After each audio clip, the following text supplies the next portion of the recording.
സാഹസികതയോടുള്ള താല്പര്യം വീണ്ടും തെളിയിച്ച് നടി മഞ്ജു വാര്യർ.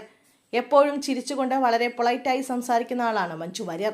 ഒരാളോട് പോലും മുഖം കറുപ്പിച്ച് പെരുമാറാറില്ല. തന്നെ വെറുപ്പിച്ചവരെ കുറിച്ച് പോലും മൗനം പാലിക്കുമെങ്കിലും കുറ്റം പറഞ്ഞിട്ടില്ല. മഞ്ജു വാര്യരെ കുറിച്ച് ചോദിക്കുമ്പോൾ അടുപ്പമുള്ളവർ പറയുന്ന ഉത്തരമാണിത്. ചിലരെ ലെജൻസ് ആക്കുന്നത് അവരുടെ അത്തരം പെരുമാറ്റങ്ങളാണ്. എല്ലാവരോടും ഒരുപോലെയാണ് മഞ്ജു വാര്യർ പെരുമാറുന്നത്. ഒരേ ബഹുമാനവും ആദരവും എല്ലാവർക്കും നൽകുന്നു. അത് ലൈറ്റ് ബോയ് ആണെങ്കിലും സംവിധായകനായാലും വേർതിരിവുകളില്ലാതെ പെരുമാറും. സെറ്റിൽ ഒരാൾക്ക് പോലും മഞ്ജു വാര്യരെ കുറിച്ച് യാതൊരു തര പരാതിയുമില്ല. മഞ്ജു വാര്യർ മുഖം ചുളിച്ചു, ദേഷ്യപ്പെട്ടു, അതൃപ്തി കാണിച്ചു, അങ്ങനെ യാതൊരു തര പരാതിയും ആർക്കുമില്ല. മറ്റുള്ളവർ തെറ്റ് ചെയ്താൽ പോലും മഞ്ജു അതിനെ കാര്യമായി എടുക്കാറില്ല.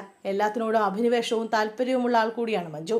ഇപ്പോഴത്തെ സാഹസികതയോടുള്ള താല്പര്യം വീണ്ടും തെളിയിച്ചിരിക്കുകയാണ് താരം. ആലുവ ശിവരാത്രി മണപ്പുറത്ത് കഴിഞ്ഞ ഒരു മാസമായി താരം കുതിരസവാരി പരിശീലനം നടത്തി വരികയായിരുന്നു. തോട്ടക്കാട്ടുകര ആലപ്പാട് ജോർജ് ഡയസിന്റെ പരിശീലനത്തിലായിരുന്നു പഠനം.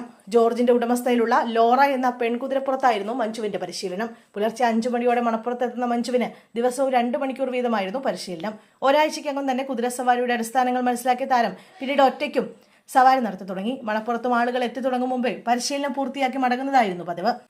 പരിശീലന ശേഷം ഓൾഡ് ദേശം റോഡിലെ കടകളിൽ നിന്നായിരുന്നു ഭക്ഷണം കഴിച്ചിരുന്നത്. ചലച്ചിത്ര താരങ്ങളായ സണ്ണി വെയിൻ, സിജു വിൽസൺ, നിർമ്മാതാവ് ബിനീഷ് ചന്ദ്രൻ എന്നിവരും മഞ്ജുവിനൊപ്പം കുതിരസവാരി പഠിക്കാൻ മണപ്പുറത്തെത്തിയിരുന്നു. എറണാകുളത്തെ ഫ്ളാറ്റിൽ നിന്നാണ് മഞ്ജു ദിവസവും ആലുവയിലെത്തിയിരുന്നത്. ജാക്കറ്റും തൊപ്പിയും ധരിച്ച് ബൈക്കിലെത്തിയതിനാൽ പലർക്കും താരത്തെ തിരിച്ചറിയാനായിരുന്നില്ല. ആലുവ സ്വദേശിയായ സിജു വിൽസൺ വഴിയാണ് മഞ്ജു വാര്യർ ജോർജ് ഡയസിനെ സമീപിച്ചതും പരിശീലനം ആരംഭിച്ചതും. ബൈക്ക് റൈഡിങ്ങിനുള്ള താല്പര്യത്തിന് പിന്നാലെയാണ് താരം കുതിരസവാരിയിലും താല്പര്യം പ്രകടിപ്പിച്ചത്. സ്വന്തമായി ഒരു കുതിരയെ വാങ്ങി സവാരി നടത്താനും മഞ്ജു പദ്ധതിയിടുന്നതായാണ് സൂചന.